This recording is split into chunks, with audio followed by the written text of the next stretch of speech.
The story you're about to witness is called the toxic nightmare. It really is a nightmare. Your first reaction will probably be disbelief. It's very likely that in the next few minutes you'll be running into your garages, looking under your sinks, Checking out your bathroom cabinets and reading the labels of your makeup and personal care products. If you have children or grandchildren, all the more reason. So this message is both a warning and an expose. Ask yourself this: why is there such an epidemic of ADHD amongst our children? They can't even concentrate in school anymore. Why are there so many cancers like breast, liver, colon, kidney, and prostate at epidemic levels? Why are birth defects and brain, liver, and kidney disease such national issues? Sinus and asthma problems have also become major health issues. And why are so-called old age illnesses now attacking our children? What's going on? The short of it is that our immune systems are breaking down. Drug companies can't work fast enough to give us remedies to fix our illnesses.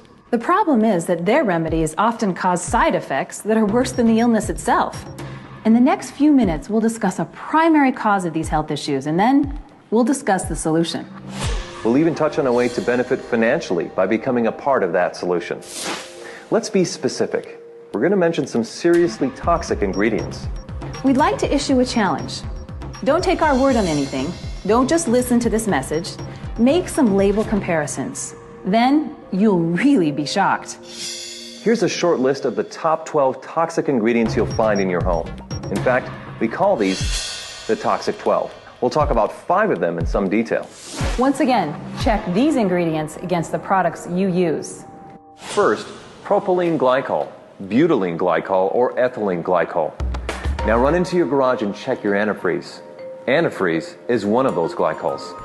Now, check your facial cleansers, shampoos, conditioners, toothpaste, underarm deodorants, and baby products. These glycols act as surfactants, wetting agents, and solvents. They penetrate the skin fast, weaken protein and cellular structure. They're strong enough to remove barnacles from boats. The EPA warns us not to pour them into our soil, yet we smear them on our bodies. Contact with these glycols may cause brain, liver, and kidney malfunction.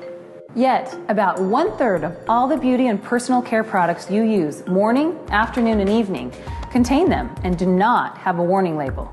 Why are these glycols used in such abundance? One answer: they come cheap. The non-toxic ingredients needed to replace them are far more expensive. Now propylene glycol is being added to many of our cookies and ice cream. It keeps them softer. You put petroleum in a cookie, and 100 years from now, it'll be soft and tender. Second, sodium hydroxide. This time, check under your sink. Check out your Drano or other sink and oven cleaners. Especially check the Crystal or Dry Drano. Crystal Drano is 100% sodium hydroxide. This is a poison. Read the warning label. Look at the skull and crossbones. Yeah, it's caustic soda lye. You'll find sodium hydroxide in most common toothpastes, especially the ones claiming total or extra whitening. I guess they figure if it cleans your drains, it'll do a good job on your teeth. It's also in many of your soaps and facial cleansers.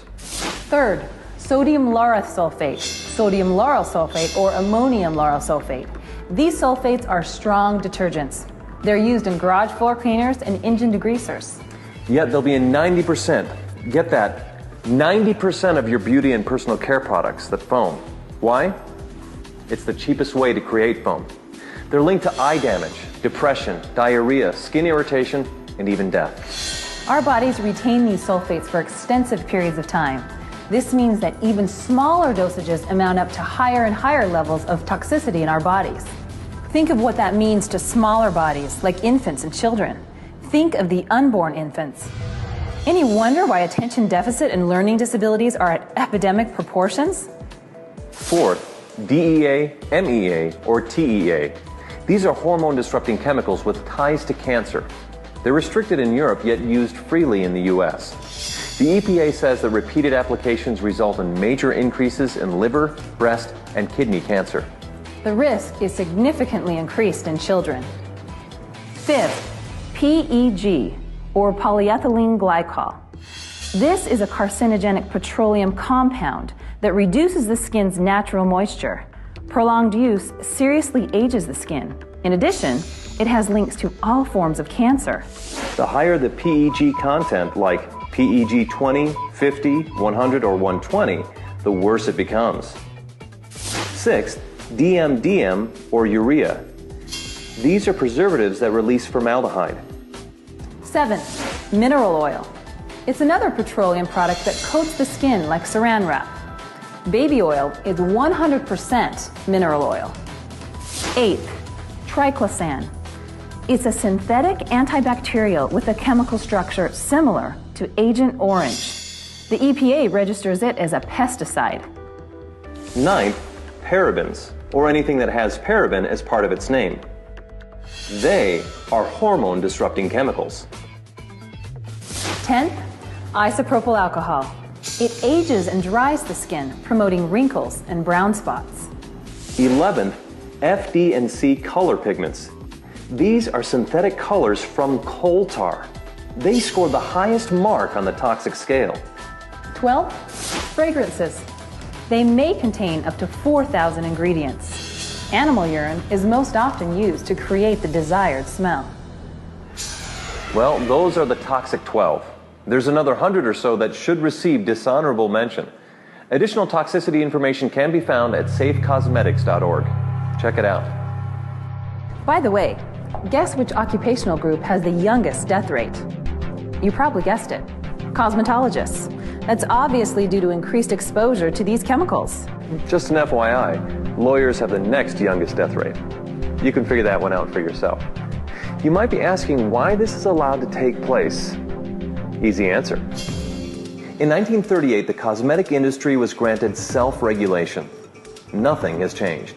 Since that time, we have 25,000 chemicals marketed without government intervention, regardless of what the tests show.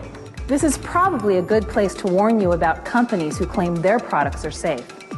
They'll tell you not to panic, that they use food-grade or cosmetic-grade glycols, sulfates, solvents, or parabens. They'll tell you how mild they are and that the critics are going overboard. It's the same thing some said years ago about smoking. Smoking can't hurt you. Smoking's not a threat to health. Well, that certainly wasn't true. A few years from now, additional information will show that these same toxic products cause a threat, just like cigarettes and smoking. Women use nearly 200 toxic ingredients daily in their routine, and men use nearly 100. These toxins, even in mild forms, mount up, stay in our bodies, store in our cells, and break down our immune system.